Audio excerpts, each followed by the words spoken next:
This is Missouri. More specifically, this is Missouri in 1859, just 2 years before the Civil War.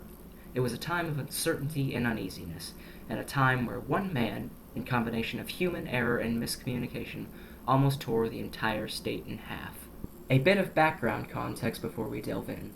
This is Claiborne Fox Jackson, the 15th governor of Missouri. Born on April 4th, 1806, Jackson, in his early years, mainly worked with his father-in-law to produce and sell quinine pills, known as a treatment for malaria at the time. This manufacturing and selling of the pills allowed him to become very wealthy, using his wealth to deeply involve himself in the Democratic Party of Missouri. He was also in Missouri's House of Representatives, where he served for 12 years. Let's jump forward a bit to August 6, 1860, where Jackson is running for governor against Southern Democrat Hancock Lee Jackson and constitutional unionist Sample Orr. Jackson ran as a moderate on the issue of secession and won with a 46.95% of the popular vote, narrowly beating out Sample Orr's 41.99% of the popular vote. At Jackson's inauguration, Jackson had requested a state constitutional convention to reevaluate the relationship between Missouri and the federal government. In March of 1861, during the so-called Secession Convention, contrary to what Jackson believed would happen, the state voted 98-1 against secession. Let's rewind 1 month to February, where United States Army Captain Nathaniel Lyon was transferred to Missouri and was stationed at the St. Louis Arsenal. The arsenal contained one of the largest caches of munitions and military supplies in the entire western United States. Because of this, it was of great strategic importance. Lyon feared that the arsenal was too poorly defended, and that if an attempt to seize the arsenal was made, it would succeed. Lyon secretly trained a militia made up of German immigrants who were against slavery and Republican members of the St. Louis chapter of the Wide Awakes, a youth organization at the time. Lyon was supported by Congressman Frank Blair. After Abraham Lincoln called for Union troops in preparation for the upcoming Civil War, Lyon seized an opportunity to strengthen the arsenal of his militia. Up until that point, the only munitions the militia had were those smuggled in from Illinois. Lyon began to put pressure on President Lincoln through Blair to supply arms and name him the new commander of the St. Louis Arsenal. On April 21, 1861, Lyon's control of the arsenal was made official. He armed the militia at night and ordered them to take the rest of the arsenal's weapons upriver to Illinois. 2 days later, on the 24th, with the militia armed and the guns safe, Lyon officially integrated the militia into the Union Army. Let's zoom out from the military side of things to take a look at some of the public's reaction to the crisis unfolding around them. If you look here, you will see 2 political cartoons. The first cartoon depicts a monkey tasting soup labeled secession, with the quote, "Missouri tasting secession soup and gets burnt," and thinks she won't go in. The second cartoon depicts an elderly woman dipping her foot into a bath and getting burnt, with the quote, "Poor deluded Missouri takes a secession bath and finds it much hotter than she expected."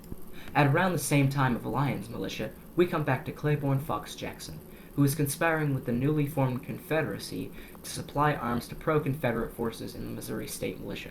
Ordering the militia to begin mobilizing on May 1st, a camp was established just outside of St. Louis called Camp Jackson. While Jackson claimed that this was only a training exercise, on May 9th, the Confederate equipment was delivered to the camp to help them take the St. Louis Arsenal by force. On May 10th, Lyon's attempt to arrest the Missouri State Militia went underway after discovering artillery owned by the Confederates. This event, now known as the Camp Jackson Affair, caused a negativity within the people, mainly pro-secessionist riots, demanding that Missouri be Confederate. With the ensuing violence, Governor Jackson sneakily passed a bill that gave him insurmountable power in the state, in order that a new Missouri State Guard be made, under command of General Sterling Price. You may recognize Price, as he was the president of the Constitutional Convention. He previously had voted against secession, but after the Camp Jackson affair, Price joined Jackson, secretly asking for the Confederacy to send troops to occupy Missouri. Brigadier General William S. Harney, the leader of the St. Louis Arsenal, returned from Washington on May 12th, immediately attempting to negotiate a truce. On May 16th, responding to requests from the mayor of St. Louis to have Lyon relieved of his post in Missouri, Attorney General and the representative of Missouri in the United States House of Representatives, Edward Bates, presented 2 people of the city to President Lincoln, Frank Blair's brother, General Montgomery Blair, and the War Secretary Simon Cameron. who intervened on Lyon's behalf, urging Lincoln to retain him.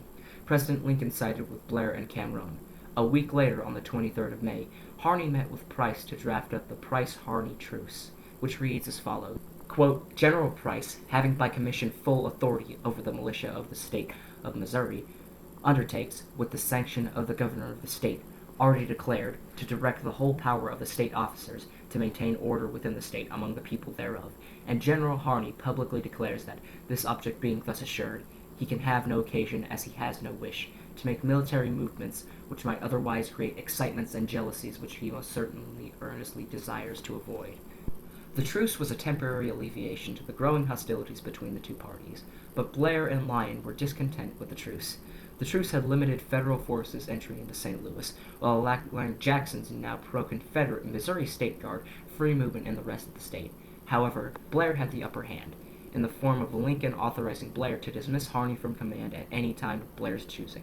Blair did so on May 30th, dismissing Harney from command, ensuring the promotion of Lyon to be Harney's successor. Knowing that he was going to be reassigned, Harney pleaded with Lincoln's administration to continue coexisting peacefully with Price. This pleading failed, and Harney was properly dismissed on May 30th. Almost immediately after Harney's dismissal, tensions between the Unionist and secessionist factions reignited Governor Jackson and newly promoted, now General Lyon, agreed to have a Hail Mary peace negotiation in St. Louis on June 11, 1861. Representing the state were Jackson, Price, and Stafford Thomas Snead. Lyon was accompanied by Blair during the negotiations, and at the meeting, Price and Jackson retained their position from the Price-Harney Agreement and offered up Unionist neutrality in exchange for Lyon withdrawing his troops from Missouri. Lyon considered this secession and refused. After 4 hours of heated discussion, Lyon angrily rose, pointed at Jackson, Price, and Snead, and stated, quote, Rather than concede to the state of Missouri the right to demand that my government shall not enlist troops within her limits, or bring troops into the state wherever it pleases, or move troops at its own will into, out of, or through the state, rather than concede to the state of Missouri for one single instant the right to dictate my government in any matter, however unimportant, I would, pointing at the 3 state officials, see you, and you, and you, and you, and every man, woman, and child in the state, dead and buried. This means war. In an hour, one of my officers will call for you and conduct you out of my lines. Jackson and Price, obviously surprised at Lyon's declaration, left with their staff and promptly returned to Jefferson City, preparing to face Lyon with the Missouri State Guard long enough for the Confederate forces to reach them. At the same time, Lyon prepared to rapidly advance on Jefferson City. The state government and legislature, fearing for its safety, began fleeing to nearby Boonville, Missouri, which was deemed more defensible from a military perspective. Price, as commander of the state militia, followed from the rear, destroying bridges to slow Lyon's advance. Lyon captured Jefferson City on June 15th, but only 2 state officers, including the Attorney General, remained.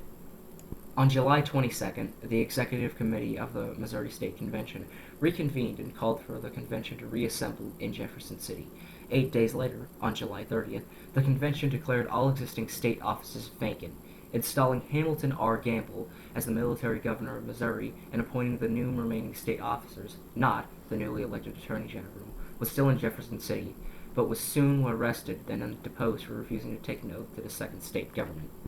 A series of battles took place in the summer as Jackson's government fled to the southwest. Confederate troops crossed into the state to reinforce them in early August, culminating in the Battle of Wilson's Creek in August of 1861 near Springfield, a Confederate victory. We jump a few months later to late October. Jackson's government has set up a provisional capital and convened in the town of Neosho. On the 28th of October, the legislature voted for a bill for Missouri's secession from the Union, citing various outrages committed against the state and the overthrow, also known as a revolution, of its government by Lyon. The bill was debated but eventually passed on October 30th. The next day, on Halloween, Jackson signed the bill, guaranteeing the secession of Missouri from the Union, reforming the entirety of Missouri for the entire war. Acting on the bill passed by Jackson's government, the Confederate Congress amended Missouri as the 12th Confederate state on November 28, 1861. Jackson's government almost immediately named senators to the Confederate Congress. It was driven into exile from Missouri after Confederates lost control of the state. Claiborne Fox Jackson died a short while later in Arkansas on December 6, 1862. The secessionist government continued in exile, eventually setting up a legislature in Marshall, Texas, until the end of war. Now, with all of that finally over, Don't you like it when things come full circle?